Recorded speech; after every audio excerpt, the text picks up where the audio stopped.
Wazalendo Movement Africa condemns in the strongest terms the tragic and gruesome death of Albert Ojwang at Central Police Station.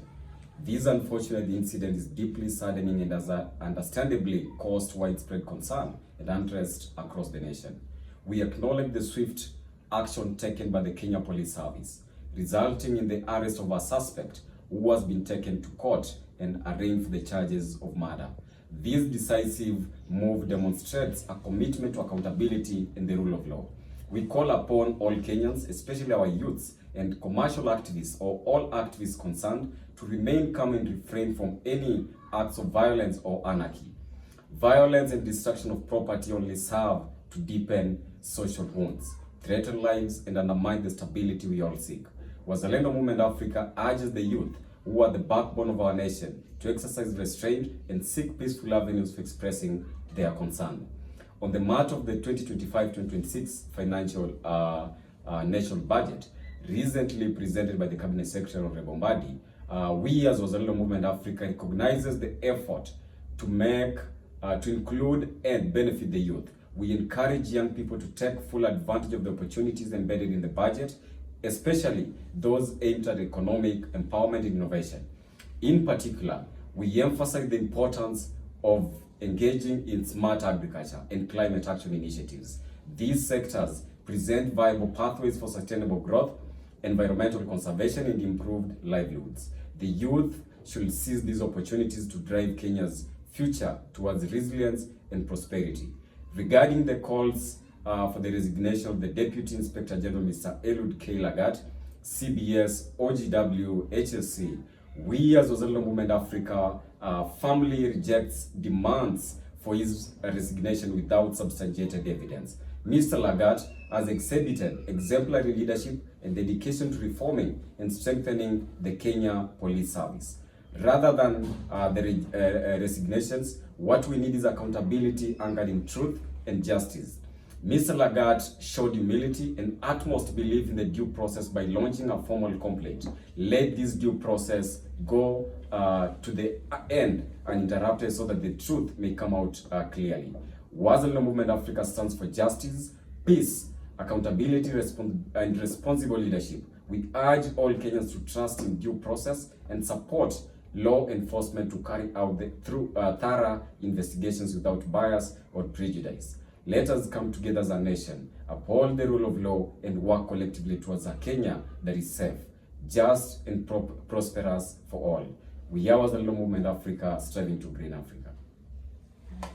Thank you so much, Eugene. I'd like to know the reason to why you're saying that it's like you're defending Eliud Lagat. We want to know the reason to why you feel like he should not be blamed on this case of Albert Ojwang. It's not like we attempt to defend him. We most of the time, we Kenyans, we look at the emotional part of anything, not the factual part of it. Each and every person has gone to the police station maybe to launch a complaint. When we launch a complaint, you expect due diligence, due investigation to be done. So that is what exactly Mr. Lagat had done in his own capacity as a complainant. He does not have control of the Central Police Station. And that's why we've seen the members of the Kenya Police having given a press statement to have officers interdicted. And those who have been involved also, they have been arraigned in court. So I think it is a time to call for calm. Saying the DIG to resign is not call for accountability. We need justice for the family. We need a peaceful country. But we cannot say we are seeking for justice when at the same time we're also trying to obstruct the same justice by saying this individual, the complainant, should be the one to already resign. So I think we as Kenyans, we should be on the forefront to call for justice as we are. But we should be steadfast to know making the deputy IG to resign will not solve the issues at hand.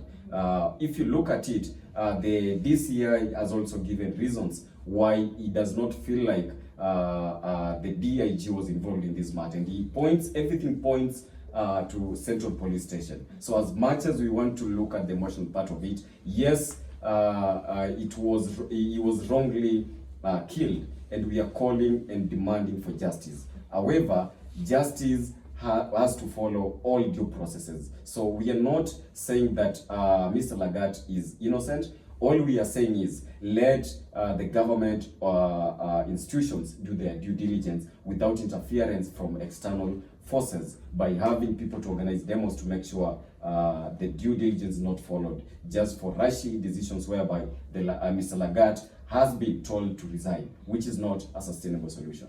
Yeah. So what do you think should be done for the family to get their justice? Because already, according to how you're going to explain, Yeah. what do you think should be done? What I think is, in Kenya we have laws, we have institutions that work for us. We have the DCI, we have the courts, and the suspect has already been arraigned in court.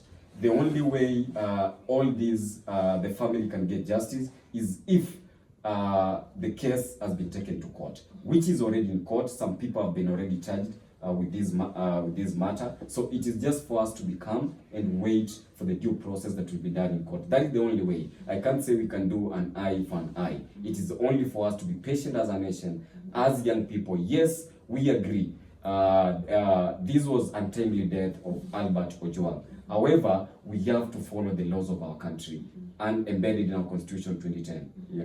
Eugene, okay, sorry. Allow me to take you back to the issue of the DIG. Yeah. Now, the late Ojwang's arrest was is highly related to the post he had made about the DIG. Yeah. And a lot of youths are calling for him to step aside, Yeah. for the investigations to happen. Yeah. I think you're leaving aside that part that his arrest was as a result of a post he had made about the DIG. Yeah. What do you have to say about that? Yes, that's what I've said. A complaint was lodged, and this complaint was about misuse of computer, as per the Cybercrimes 2018 laws. However, we are saying, coming out with the chance to say the resignation of the DIG is the way to go is prudent. That is not the way we are going to solve the issues happening in this country. But do you think it's kind of part of helping the family to get justice, since his name, that is Eliud Lagat, is already in this mix? It is not, it won't, having the DIG resign won't help the family get justice. The thing that will help the family get justice, if due diligence, due investigation is done, and important, or rather those who were involved are taken to court, they are arraigned in court so that we can know what really transpired. Trying to shift blames to say the DIG or the IG, they will call for the resignation of the DIG, then they will come for the resignation of the IG, then they'll call for the resignation of the president. So that is not the trajectory we need to take. We have to know why are they calling for the resignation of the Deputy Inspector General. If you're very keen, all this began with headlines on newspapers. We have had a couple of headlines trying to paint a different image towards the Deputy Inspector General. But within no time, it led to this case. So that's why many people think he is a person of interest, just the mere fact that he is a complainant. Lakini wewe kama ukipeleka ukiwa umeripoti mtu katika police station, wewe una mamlaka katika kwenda katika hiyo police station kama mwananchi, kwa sababu the moment you lodge a complaint unakuwa kama mwananchi wa kawaida, unaacha kuwa kama DIG. So huwezi kuwa alikufia kule ambako alikuwa ameshikwa, then now we blame the complainant. Haiwezi kuwa hivyo. Naam. Okay, amazing. Yesterday the budget was read, and also we had protests. I'd like to know what's your take on this, or the whole theme, the protests and also the budget. I really would like to call for calm amongst our young people, because we are headed in the wrong direction. We can't be thinking the only way to solve the issues happening in the country is through violence, through protests, through demonstrations. Yes, these has been ways that have been there for far too long. However, in this generation, we have to look at it from a different perspective. We have to look from a point of how are we going to address our issues without going to the streets. Because if we go to the streets, properties, yesterday some of the people's cars were torched. So we don't want a country to go back to anarchy. If we really want to advocate for what is right, we have many things we can do as per our constitution instead of calling for protests. Last year, there were massive protests. calling for the finance bill. If you look at it, majority of the young people lost their lives. So we are not going to go the same trajectory to take young people out for few commercial activists to benefit and others to lose. Majority of our fathers and mothers will miss their kids because we have tried to make it look like these kids will go to the streets and get justice. However, we might not get justice through those means. We have to use the courts. We have to know in this country we have the laws of the land. So it is better and prudent to follow the Constitution 2010 that was promulgated in 2010 on 28th August. Yeah. But Eugene, youth or young people are fighting for their rights, and I think protest is one of the way to fight for our rights. So maybe when you say it's not okay for them to go on the street and fight for their rights, what should they do? You see, there are many constitutional ways to do this. I'm not saying protest is a bad way, or rather it's not constitutional. All I'm saying is we've had people who have done protests before, and the country has not moved forward. We've had the likes of the former Prime Minister Raila Amolo Odinga, who has been using these demonstrations, protests since in the 1990s. Nothing of substance has changed in the country. That's why we are seeking other alternative measures whereby we can advocate for our own grievances by taking people to court, by trying to be, protests are not like, we should not do protests, but we should not do protests that lead up to violence. We should do peaceful protests across the country. Unlike unapata magari za watu zinachomwa, unapata vioo za maduka za watu zinavunjwa, unapata the dustbins in Nairobi CBD were destroyed. So tusianze kufanya maandamano kama hayo. Tunaweza fanya maandamano kama vijana. There are walks that happen. So we should not say like this is the only way we are going to solve the issues we have. Yet we are trying to destroy other people's businesses and lives. Yeah. One last question from me. Right now, we're already having circulations of posters for the 25th of this month. Yeah. A couple of youths are saying they are returning to the streets. What do you have to say about this? Returning to the streets, we were there last year. Nothing substantive happened for the young people. So you believe nothing has been done? I believe little has been done. Okay. The reason why I believe so is we went to the streets. Look at the people who got those positions. They are not young people. Look at the people wanting to benefit from the Gen Z uprising. They are not young people. So I'm telling young people, we are not going to be collaterals every now and then. We only go to the streets and let others benefit. Okay. We should go to the streets when we know very well this is the way we are going to benefit as young people. If you remember in 2005, when young people said they don't want Kibaki, they want a yes or no campaign, we ended up with the Ministry of the Youth. If you remember in 2012-2013, when the young people said they want reforms in the youthful space, there was National Youth Council. But what happened after the 2024 protest? We had nothing. The same way it happened in 1992, when the young people of this country were abrasive, they did not want anything to do with Moi. There was the repeal of Section 2A. So we should not just do protests for the sake of doing protests, but we have to do protests that will end up with policy change in the country, that will end up having bills in parliament, not just for us to be on the streets to make it look like we've been on the streets. Demonstrations will lead to the loss of life of the young people. Our mothers are already languishing in abject poverty. We as young people, we are unemployed. We as young people, we don't have a lot of things to do. So going to the streets is not helping us create those opportunities for ourselves. However, we have many approaches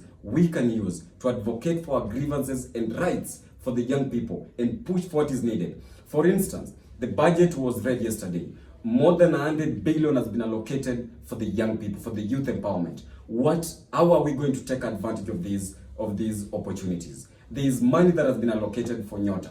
So it is for us, the young people, to look at the opportunities in government, to look at the opportunities anywhere else, to take advantage of them. Not trying to be the ones used to insult others, not to be the ones to do smear campaigns. Because right now we are doing a smear campaign to Mr. Lagat. But the moment all this is done, we, the young people, will go back to our cocoons, whereby our cocoons of our unemployment. We'll go back to our cocoons of being broke without anything. So it is for us. It is for a call for justice. However, justice alone without empowerment it will hit a dead head. So that's why I urge majority of the young people, instead of thinking of June 25th of going back to the streets, how about we as young people on the same day, we organize even a walk, and this walk, it is only to call for the policies. We have people working for the government who are above even 35 years of age. So we can use that day to call for actionable things that can happen in this government, where young people get an opportunity. Not just to go there to demonstrate, not just to go there to have contact support with the police. No, these are our brothers, these are our sisters, and this country belongs to all of us. If we keep on trying to use violence as the avenue, our neighbors are in war, Sudan is in war, Somalia is in war, so we don't want our country to plunge into chaos. It is for us as young people to know,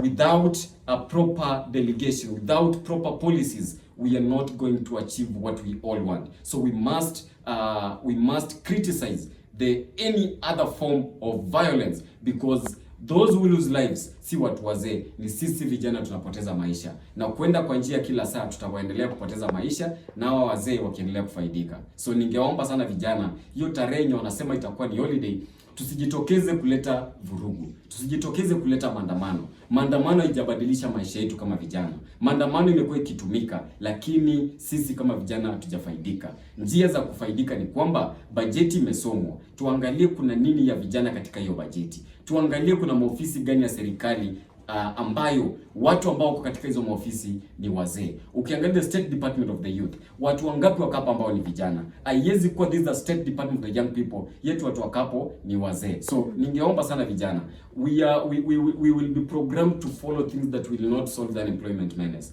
We'll be programmed to follow things that are nonsensical. So we have to look what is important and what is not important, not to waste time on protest, yet ni sisi tunazeeka, na wale ambao wanatuambia tufanye maandamano au wametengeneza pesa yao ama wako na kazi katika hizi serikali. Naam.